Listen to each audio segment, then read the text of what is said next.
આકાશવાણી ભુજ સ્થાનિક સમાચાર પરેશ મારું વાંચે છે। નમસ્કાર। બદલાતી ઋતુ અને ગરમીના કારણે કચ્છમાં કેસર કેરીના વૃક્ષો પર અસર થઈ રહી છે। આંબાની વાડીમાં વૃક્ષો પર લાગેલી આંબાની કળીઓ બળીને ખરી ગઈ છે, ત્યારે ખેડૂતોને આ વખતે સારી માત્રામાં પાક થવાની આશા હતી, પરંતુ બદલાતા હવામાનને કારણે આ વખતે કેસર કેરીનું પ્રમાણ ગયા વર્ષ કરતાં ઓછું થાય તેવું ખેડૂતો અંદાજ લગાવી રહ્યા છે। આ અંગે નાયબ બાગાયત નિયામક MS પરસાણીયાએ આ મુજબ જણાવ્યું હતું।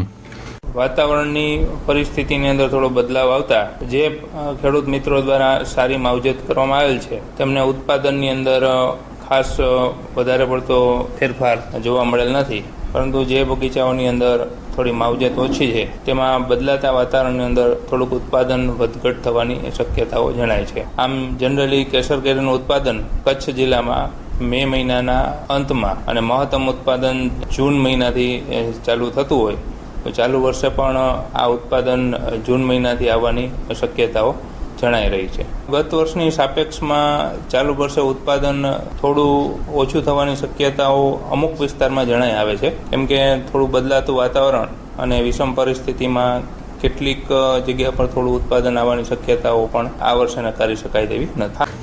નાગર જ્ઞાતિના ઈષ્ટદેવ હાટકેશ્વર પાટોત્સવની આજે જિલ્લામાં ઉજવણી થઈ રહી છે। ભુજ, અંજાર, ગાંધીધામ, માંડવી, મુન્દ્રામાં લઘુરુદ્ર યજ્ઞ, મહાઆરતી સહિત વિવિધ કાર્યક્રમો યોજાયા હતા। શોભાયાત્રામાં મોટી સંખ્યામાં જ્ઞાતિજનો જોડાયા હતા। ભુજમાં રાજાશાહી સમયના પ્રાચીન હાટકેશ્વર મંદિરમાં 5 બટુકોને સમૂહ યજ્ઞોપવિત અપાયા હતા। પશ્ચિમ છેવાડે લખપતના મંદિરમાં સવાર સાંજ દીપમાળા કરવામાં આવી હતી। કચ્છી સાહિત્ય કલા સંઘ દ્વારા યોજાતી કચ્છી ભાષાની જાણ સુજાણ પરીક્ષા 20 વર્ષ સુધી ઓફલાઈન લેખિત સ્વરૂપે તથા છેલ્લા 5 વર્ષથી ઓનલાઈન ઈ પરીક્ષા યોજવામાં આવે છે, જેમાં આ વર્ષે કુલ 2103 પરીક્ષાર્થી જોડાયા હતા। ઈ પરીક્ષા મંત્રી લહેરીકાંત ગરવાએ જણાવ્યું હતું કે કુલ 73 પરીક્ષાર્થી 100 ગુણ મેળવવામાં સફળ થયા હતા, તો 56 અનુત્તીર્ણ થયા હતા।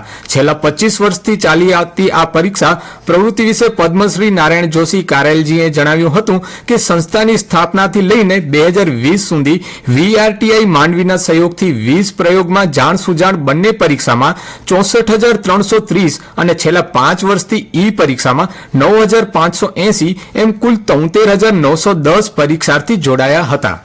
ધારાસભ્યો માટે ગ્રાન્ટની મર્યાદામાં 1 કરોડનો વધારો કરાયો છે, ત્યારે આ વધારાની મંજૂર ગ્રાન્ટમાંથી 50 લાખની રકમ જળ સંચય માટે વપરાશે એવી પ્રતિબદ્ધતા માંડવી મત વિસ્તારના ધારાસભ્ય અનિરુદ્ધભાઈ દવેએ મુન્દ્રા તાલુકામાં ₹939.3 લાખના વિવિધ વિકાસ કામોના ખાતમુહૂર્ત પ્રસંગે વ્યક્ત કરી હતી। ધારાસભ્યએ કહ્યું કે પતરી કુંદરોળી માર્ગ મંજૂર થઈ ગયો છે અને વાગુરા, બગડા, ફાચરિયા માર્ગને પણ મંજૂરી મળી જશે।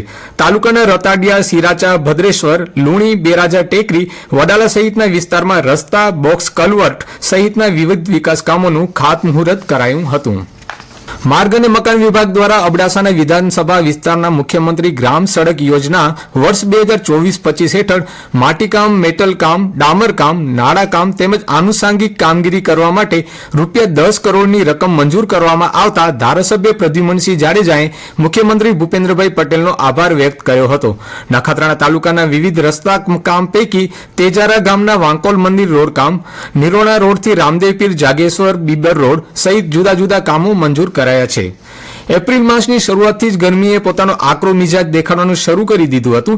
છેલ્લા એક સપ્તાહથી યલો એલર્ટથી લઈને રેડ એલર્ટની ચેતવણીઓ વચ્ચે જિલ્લાવાસીઓએ અસહ્ય ગરમીનો સામનો કરવો પડ્યો હતો, ત્યારે આજે ગરમીમાં આંશિક રાહત મળી છે।